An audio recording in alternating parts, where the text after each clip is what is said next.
Hello there, welcome to the Saroy channel, wherever you are in the world, and sending so much love to each and every one of you. And I really do hope that you're doing incredibly well and that you're keeping very warm, because it's so cold out there and some of us have really suffered in this cold weather this year. It hasn't been kind to us.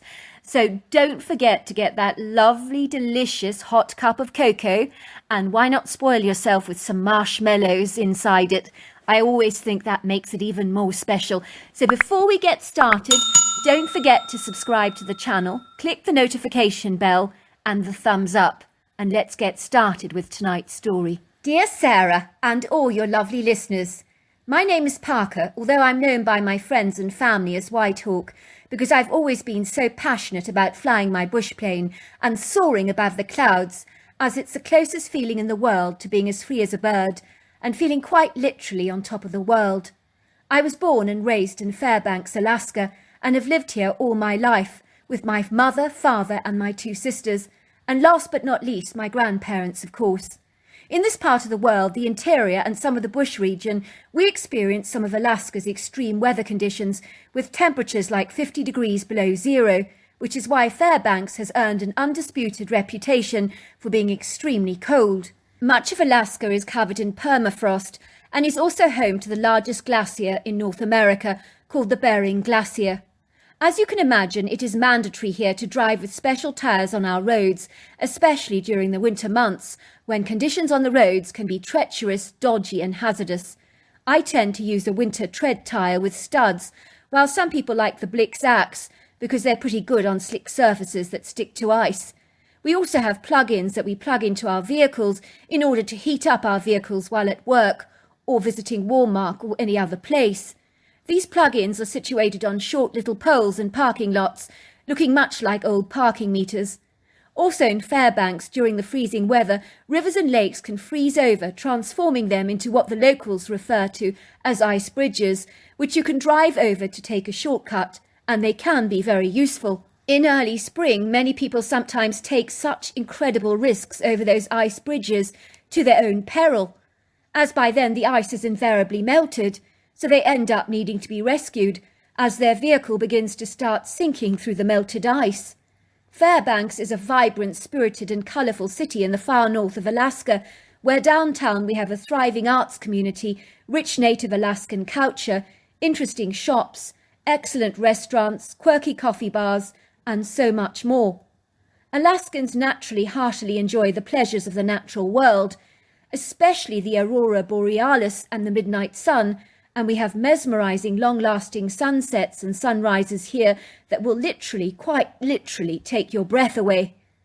As winter arrives in Alaska, everything is carpeted in thick layers of crisp white snow that glisten in the light of day and swathe all the alpine trees in layers of snow icicles that look like delicate crystals. The daylight hours of winter shrink back and shorten, so you invariably leave for work in the early morning when it's dark, and then you return in the early afternoon and it's dark. I love living in Alaska because it's such a breathtakingly exquisite part of the world. It lies extreme northwest of the American continent and has the largest peninsula in the Western Hemisphere. I would describe the landscape here as very diverse, with vast areas of sumptuous forest, grand majestic mountain ranges, sensational-looking glaciers, vast areas of natural wilderness, miles upon miles of coastline, bays, foyds, tundras and taiga, and of course the visceral Arctic plains. Then there is so much natural indigenous wildlife here, from brown and black bears to polar bears, caribou, moose, bison and mountain goats, Dell sheep, wolves, wolverines, and so much more. We have it all here, and it's usually a lot bigger than anywhere else.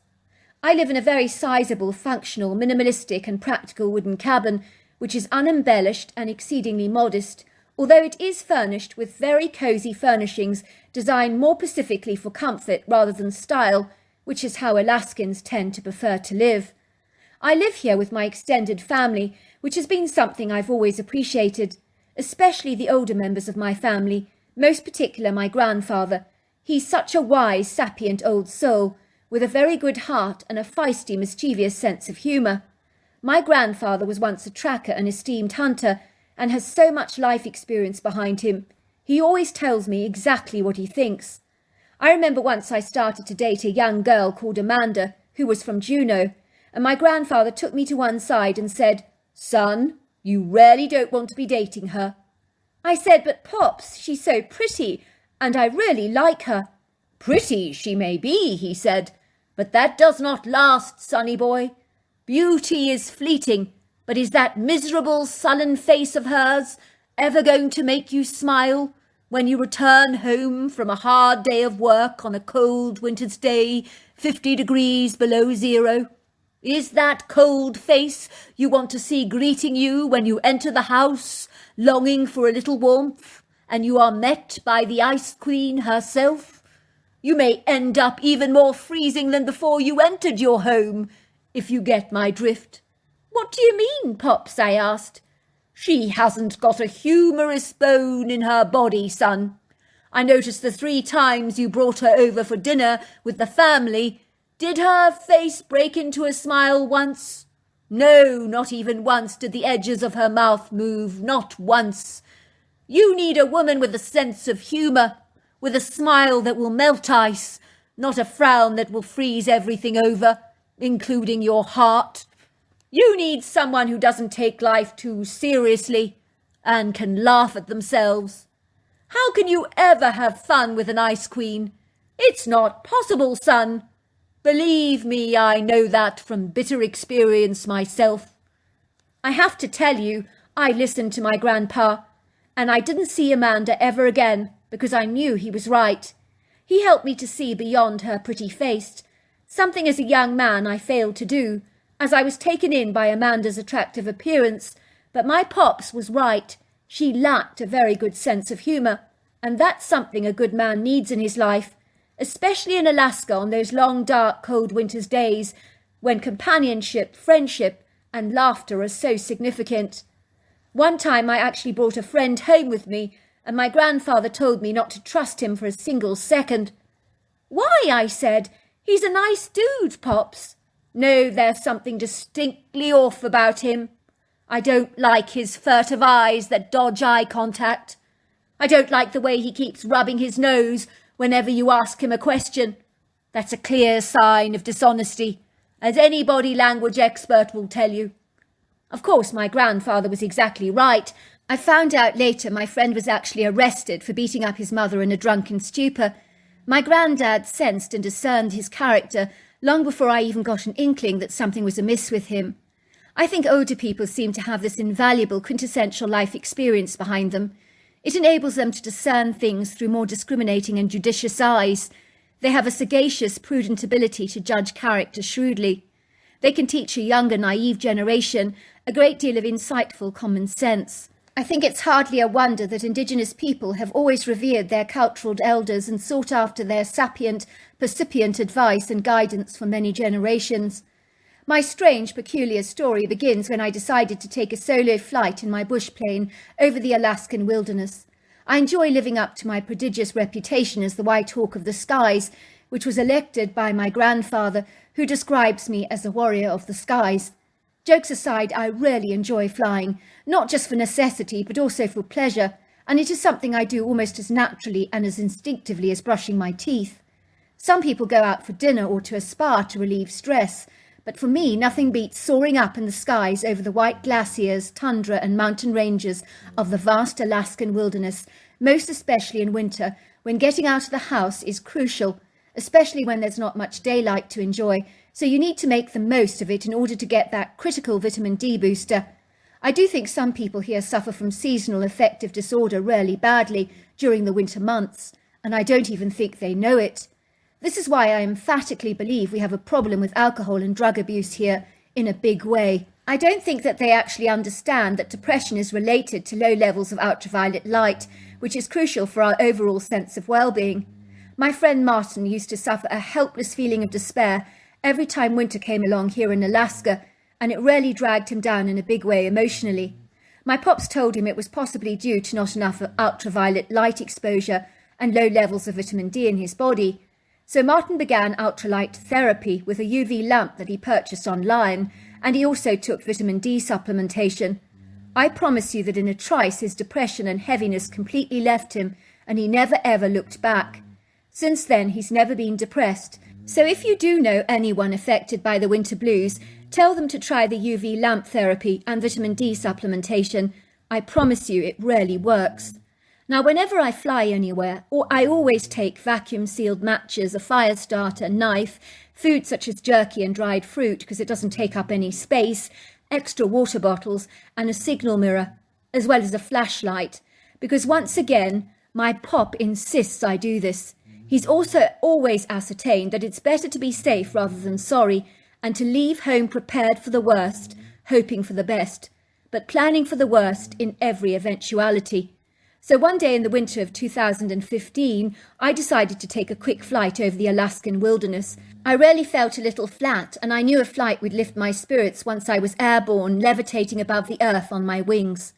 I informed Pops I'd be back later in the day, and off I went, taking to the air like a majestic eagle in flight, with outstretched wings, while I feasted and celebrated the sublime views below of tundra, glaciers and mountain ranges, lakes and forests, with the same gluttonous greed and appreciation of a hungry eagle, with piercing eyes focusing on a sizable, delectable rabbit that he'd liked for dinner. I know of no way to describe to you the wondrous feelings of being elevated and suspended in the sky above the earth.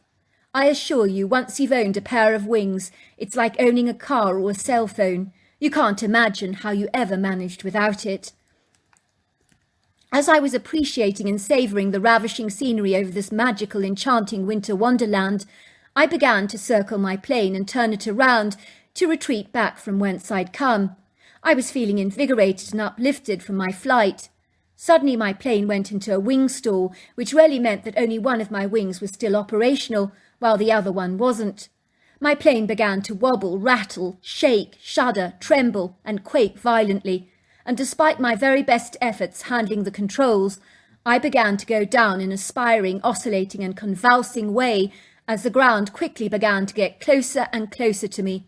I was absolutely certain I was about to die, and there was nothing I could do to stop it, because everything was happening too fast to even react emotionally or physically. Then quite suddenly my plane went down with a thunderous almighty crash, and I was ejected out of the plane like a bullet from a rifle, landing first on this large rotten hollow tree that broke apart slowly as I fell. This large hollow tree cushioned and softened, breaking my fall considerably, probably saving my life in the process.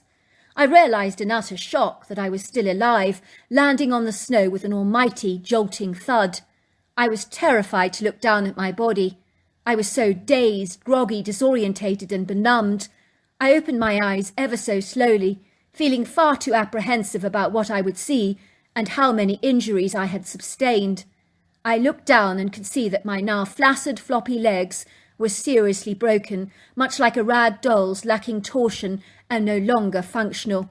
They felt like a great big blob of pendulous jelly beneath me, and the pain was so excruciating and unlike anything that I've ever experienced in my life before. It would seem that my drooping feet were in a terrible state, as they were already swelling up like balloons in my boots. I could not remove them because it just hurt too much.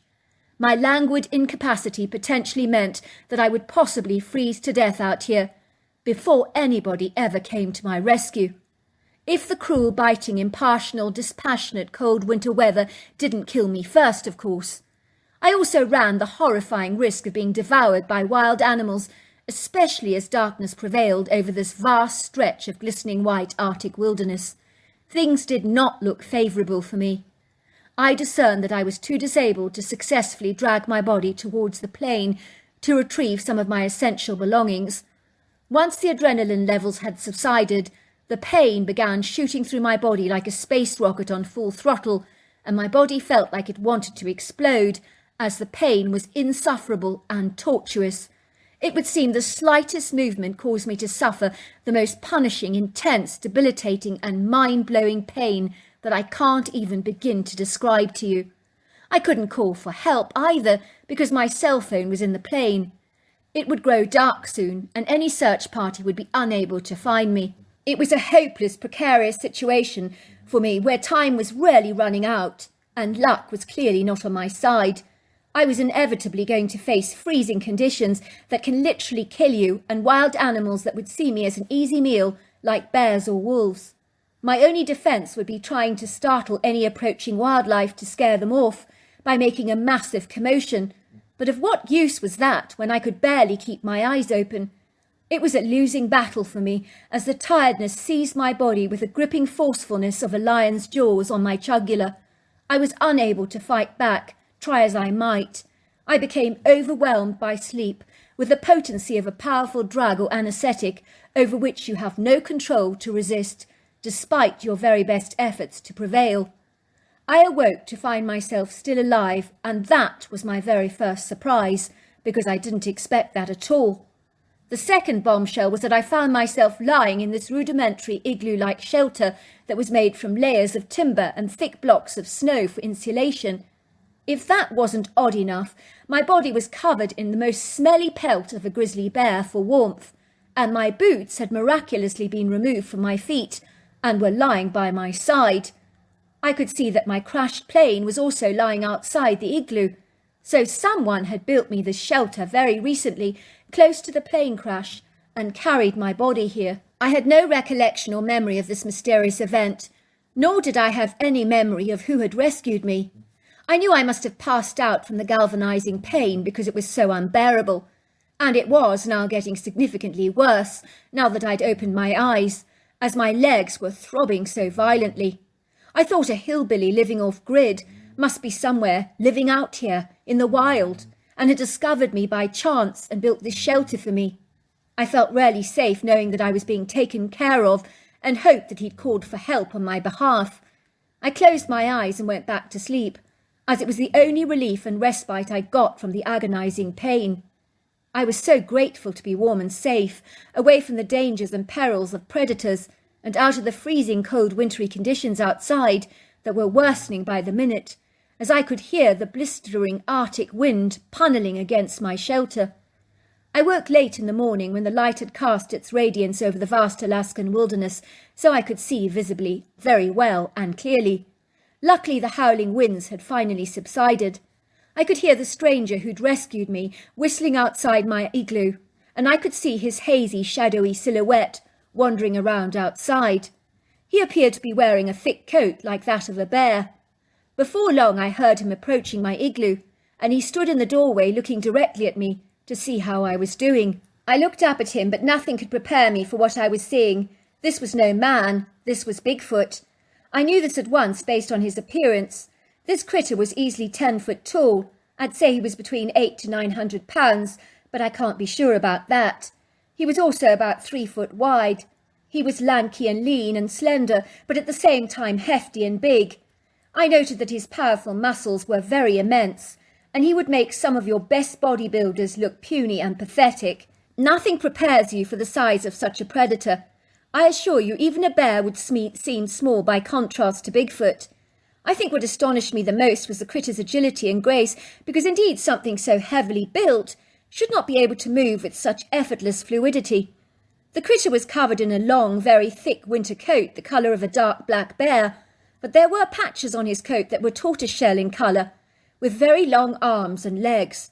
He possessed a head the shape of a dome or arch that was low slung upon his head and flowed down to his shoulders, and he seemed to be able to swivel his head around rather like an owl does. Well, that's what I perceived anyway. I noticed that the grey face was completely hairless, although the texture was very thick and leathery, and the critter had a prominent, defined, exceedingly wrinkled and deeply furrowed brow ridge, and a very flat, wide, large nose, with flared nostrils, and a slender but large mouth, and deep-set eyes the colour of caramelised hazelnuts. Upon seeing the Bigfoot, I was stunned. I just stood there staring at him with eyes as wide as saucers and a mouth that hung to the ground in astonishment. I simply couldn't comprehend what I was discerning, as it seemed completely surreal. Could this actually be real? I could not make any sense of it at all. I was stunned. In truth, if I'd encountered this critter in the wild, I would have fled a long time ago in terror, because based on physical appearance, his sheer size and appearance was exceedingly alarming. Yet I wasn't afraid because the critter seemed to care about me, and I could see the kindly expression was written in his eyes.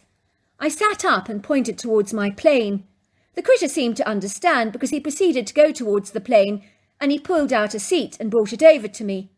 I then shook my head and continued to point, and he began to bring up other pieces of the plane that he just pulled out, like another chair and a wing, which was all rather amusing. I kept shaking my head and then continued to point.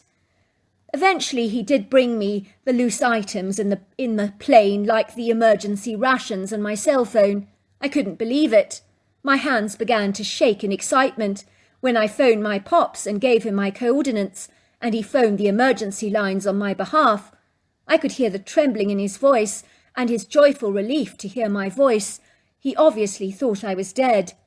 He informed me that they'd been searching for me all morning because a night search had been futile and they had all feared the worst. While I was on my cell phone, the Bigfoot watched me very curiously, swaying his head from the left to the right and from the right to the left, and he also copied my movements on the cell phone and then began to chat away like I was. "Who is that with you?" asked my grandfather. "You wouldn't believe me if I told you," I said. "Where is he from?" asked my grandfather. "I'm not sure I'm familiar with that language." "Well, he's from around here," I said. "May I speak to him?" said my grandfather. "I really appreciate him rescuing you like this. I assume that's what he did. I'll never be able to thank him enough. Please hand the phone over to him." I held the phone so that my grandfather could hear the strange noises that the Bigfoot was making, and then the phone cut out. I then pointed to the cell phone and indicated for the Bigfoot to come close, and that's when I began to show him the pictures of all my family. I pointed out pictures of my pop and my mother and my family members, and he seemed so interested and began to chatter away to me very excitedly, as if I was an old friend of his. He studied each picture with very big, huge eyes. He was so fascinated. I handed the Bigfoot my jerky and dried fruit. He opened them up and poured the raisins directly into his mouth, gobbling them up in one mouthful. It was so funny to watch. He seemed very satisfied. He certainly enjoyed them. Before long I could hear the sound of a plane, and at that time the Bigfoot began to growl very wearily.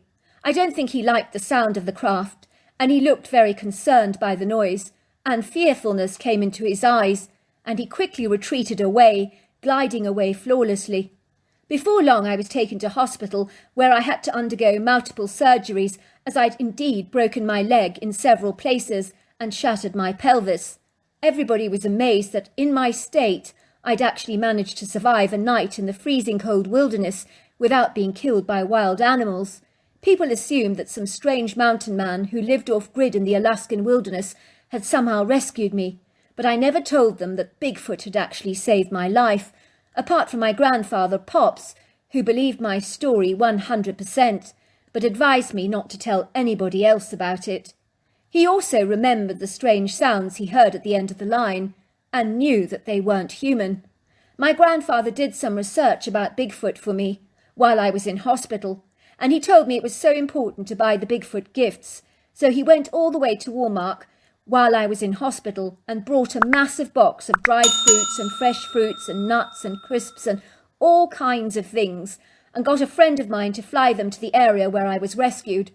The pilot thought my grandfather was leaving them for the hillbilly, or the mountain man that he believed had rescued me. He had absolutely no idea it was Bigfoot, and my grandmother never said a word, but he thought I should share my story with you in this anonymous forum. So there you are. That's my story.